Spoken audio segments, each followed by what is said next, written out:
அழைத்து குதிரைகள் வாங்குவதற்காக நீங்கள் நம்முடைய கஜானாவிலிருந்து பொருளை பெற்றுக்கொண்டு, ஏன்னா அவருக்கு நல்ல குதிரைகளை வாங்குவதிலே நல்ல அனுபவம், பரிநூல் இலக்கணம் கற்றவராம். அதனால் தேர்ந்தவருமான வணங்கி குதிரை வாங்குவதற்காக தன்னுடைய பரிவாரங்களோடு புறப்பட்டார். அப்படி போகிற வழியில் அப்போல்லாம் எங்கே அங்கே கடற்கரை பகுதினா மதுரைக்கு அருகில் இருக்கிற மணமேற்குடி கிராமம். வீரராகவ பெருமாள் உரைகின்ற காரணத்தால் திரு எவ்வளூர் அப்படின்னு பேர். அது ஏன்னா அங்கே சாலிகோத்திர மகரிஷி தவம் செஞ்சதுனால அவற்றை அந்த சாலிகோத்திர மகரிஷி அவரை சோதிப்பதற்காக பெருமாளே வந்தாராம். ஓராண்டு கடுந்தவம் புரிந்து உண்ணா நோன்பிருந்து நோன்பு தையமாவாசையில் நோன்பு முடித்து கடவுள் அவரை சோதிப்பதற்காக வந்தான். அப்பா எனக்கு ரொம்ப பசிக்குதுன்னு ஒரு முதியவர் வேடத்தில். உடனே அவர் என்ன பண்ணார், அந்த உணவை அவருக்கு கொடுத்தார், சாப்பிட சொன்னார். மறுபடியும் இவர் தவம் செய்யறதுக்கு போயிட்டார். அடுத்த ஆண்டும் கடவுள் வந்தான், பெருமாள் வந்தான் அவரை சோதிப்பு. தையமாவாசையில் விரதம் முடித்து அவர் இறைவனை பூசிப்பதற்காக வந்து அந்த படையலிட்டு இறைவனை வணங்கி உண்ணத் தொடங்குகிற போது மறுபடியும் வந்தான். அப்பா எனக்கு பசிக்குதுன்னு. ஒன்றும் சொல்ல, நாம இருந்தால் என்ன சொல்லுவோம்? நம்ம அதெல்லாம் விரும்புவோமா? அதனால் பழமொழி கூட நம்மால் அவனுக்கு ஏற்ற மாதிரி வச்சுப்பான், தனக்கு மிஞ்சி தான் தான தர்மம்னு. அது இந்த பழமொழியை நம்ம தப்பாக புரிஞ்சுக்கிட்டோம். தனக்கு மிஞ்சிதாங்கிறல, இவன் தனக்குன்னு மிஞ்சினது எல்லாருக்கும் தானம் பண்ணிட்டு கொடுத்துட்டு தனக்குன்னு எது மிஞ்சினதோ அதை இவனுக்கு பயன்படுத்திக்கணும். ஆனால் நம்ம அதை என்ன பண்ணிட்டோம், நமக்கு போக தான் மற்றது எல்லாருக்குன்னு நினச்சிக்கிட்டோம். நமக்கு போதுங்கிற மனசு எப்போவாது வருமா?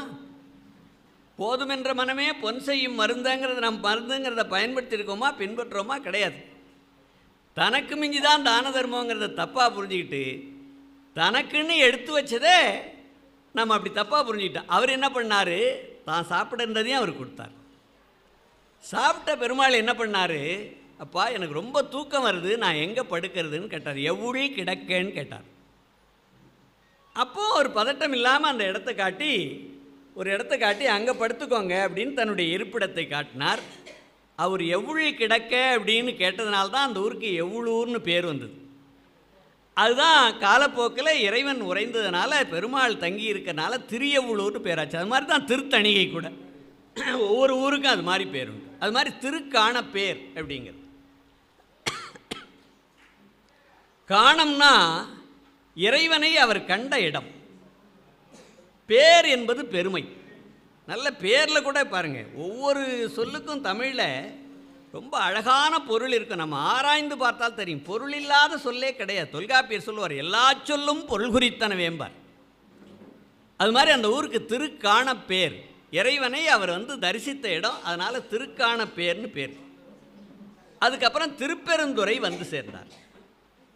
அங்கு வரும்போதே அவரை மீறிய, தன்னை மீறிய ஒரு பரவச நிலைக்கு ஆட்பட்டார். அவர் உள்ளம் ஒடுங்குவது போலவும் எதிலும் நாட்டமில்லாத ஒரு பற்றற்ற நிலை ஏற்படுவது போலவும் உணர்ந்தார். அதனால் தனக்குள் ஏற்பட்ட இந்த மாற்றத்திற்கு என்ன காரணம் அப்படின்னு யோசித்து பார்த்தார். சிந்திக்கிற வேளையில் தூரத்தில் பஞ்சாக்கர முழக்கம் கேட்டது, சிவாகம ஒலி கேட்டது. தன்னுடைய காவலர்களை அழைத்து இங்கே ஏதாவது என்னன்னு பார்த்துட்டு வர சொன்னார். அவர் தினந்தோறும் சிவபெருமானை வணங்கி வழிபட்டு தான் இரவு உணவு உட்கொண்டு உறங்கச் செல்வார். அந்த காவலர்கள் சொன்னாங்க, இல்லை அங்கே ஒரு கோயில் இருக்குது, அங்கே தான் அந்த பஞ்சாக்கர ஒலி கேட்குது, சிவாகம ஒலி கேட்குதுன்னு நேராக அங்கே போயிட்டார். அந்த ஊரில் தனக்கு ஏற்பட்ட பரவசத்தால் அங்கே இறைவனை தரிசித்து அங்கேயே தங்கிட்டார். இவர் குதிரை வாங்க வந்தவர் பொருள் எடுத்துக்கிட்டு அந்த ஊர்லேயே தங்கிட்டார். தனக்கு ஏற்பட்ட ஏதோ ஒரு பரவச நிலை, இனம் புரியாத ஒரு உள தடுமாற்றம், அதனால் அங்கேயே தங்குமாறு இறையருள் கூட்டியது, அங்கேயே தங்கிட்டார். தங்கினது மட்டும் இல்லாமல் அரசனுக்கு ஓலை அனுப்பிச்சிட்டார். இது ஆடி மாதம், குதிரைகள் ஆவணி திங்களில் தான் வரும். அதனால் நல்ல குதிரைகளை நான் தேர்வு செய்து வாங்கி வருவேன் அப்படின்னு அரசனுக்கு ஒரு ஓலை அனுப்பிச்சிட்டார். தினமும் அந்த இறைவனை வழிபடுவதற்காக அங்கே இருக்கிற மொய்யார் தடம்பொய்கைன்னு பேர். மாணிக்கவாசக பெருமான் அது ரொம்ப நம்முடைய இதில் எல்லாம் பாடுவார். திருவம்பாவை திருப்பள்ளி எழுச்சியில் மொய்யார் தடம்பொய்கை புக்கு முகேரென்ன கையால் குடைந்து குடைந்து உன் கடல்பாடி. அங்கே அப்படி தான் குளிப்பாங்களாம் அந்த காலத்தில். அப்படி இருந்தது ஆறு. அந்த மொய்யார் தடம்பொய்கையில் நீராடி அதனுடைய கரையில் இருக்கின்ற சிவபெருமானை தரிசித்து அங்கேயே தங்கியிருந்தார் அவர். கடற்கரைக்கு செல்லாமலேயே, குதிரை வாங்குவதற்கு போகாமலேயே குதிரைகளோடு வருவோம் அப்படின்னு அந்த ஊரின் பால் ஏற்பட்ட ஈர்ப்பினால் அரசனுக்கு கடிதம் எழுதிட்டார்.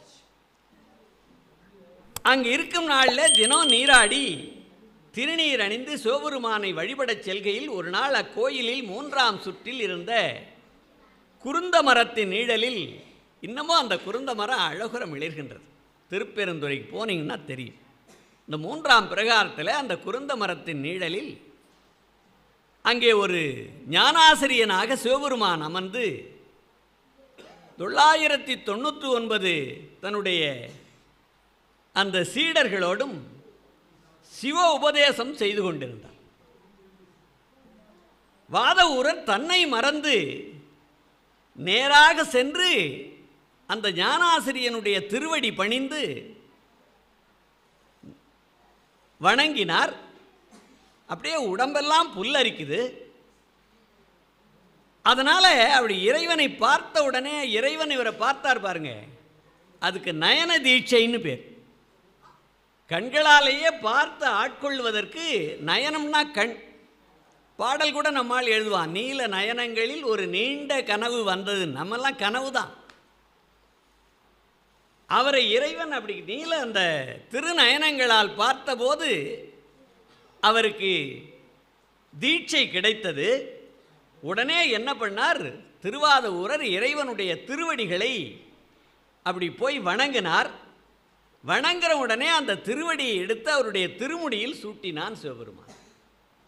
திரு ஐந்தெழுத்தின் உண்மையை அவர் செவிப்புலத்து ஓதியும் அவருக்கு தீட்சை தந்தனன். அது மட்டும் இல்லாமல் இறைவனுடைய திருவடி பட்டவுடனே உலகியலின் பற்றும் ஆசையும் வாதவூரரை விட்டு சுத்தமாக அகன்றது. அங்கேயே தங்கிட்டார்.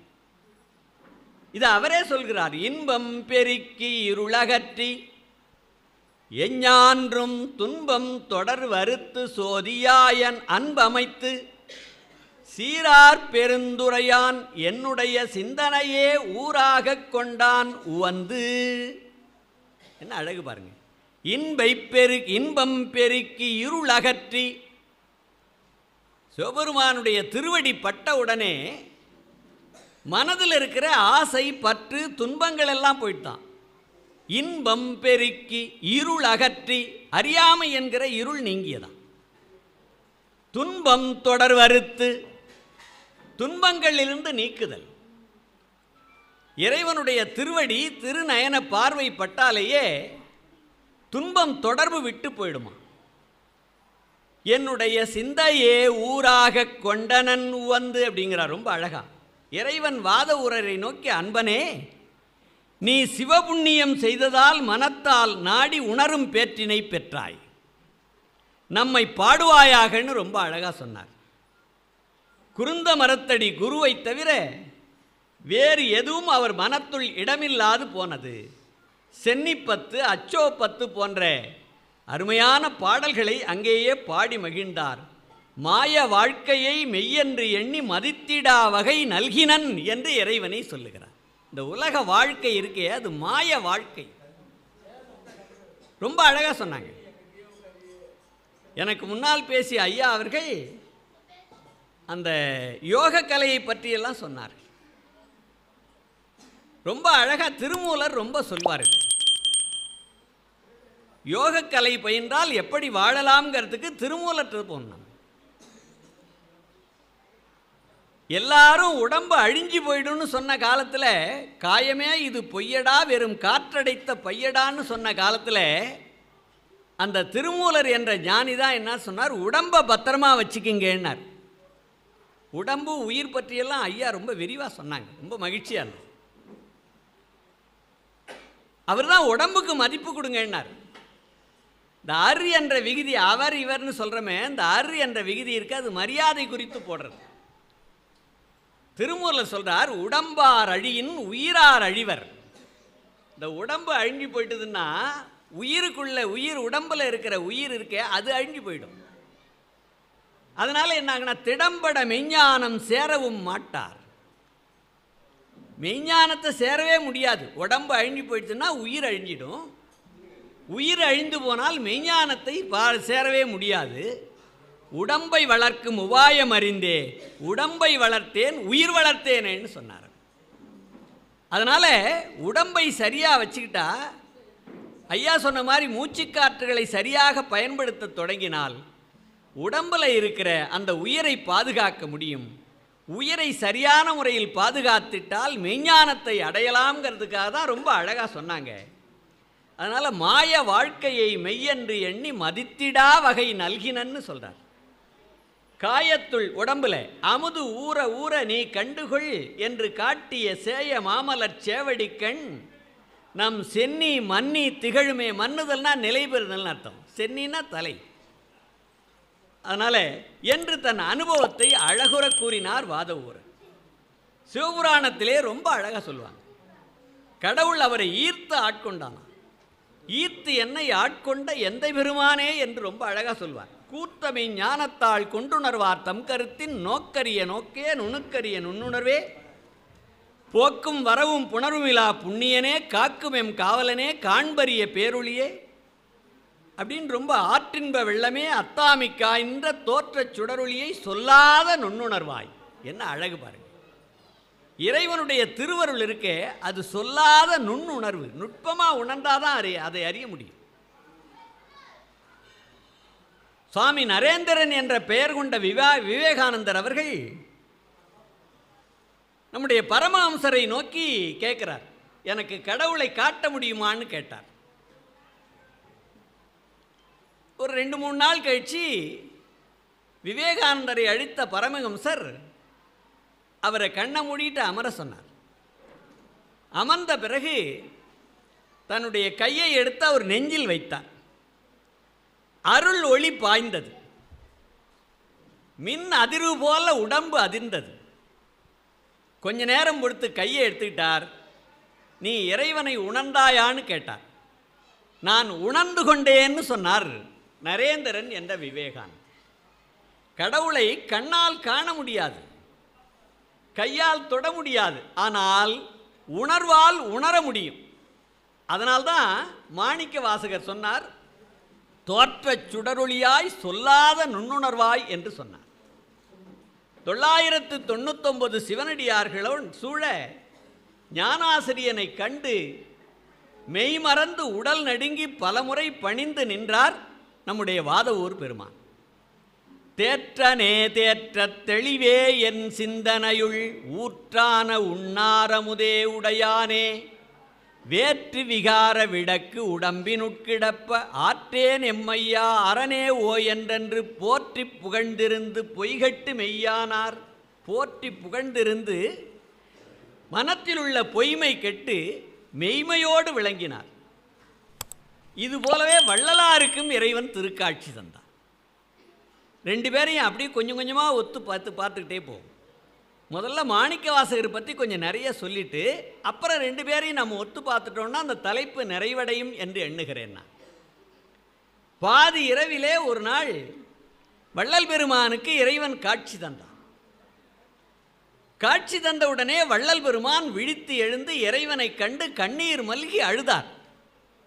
இறைவன் கேட்டான், ராமலிங்கம் ஏன் அழுகிறாய்?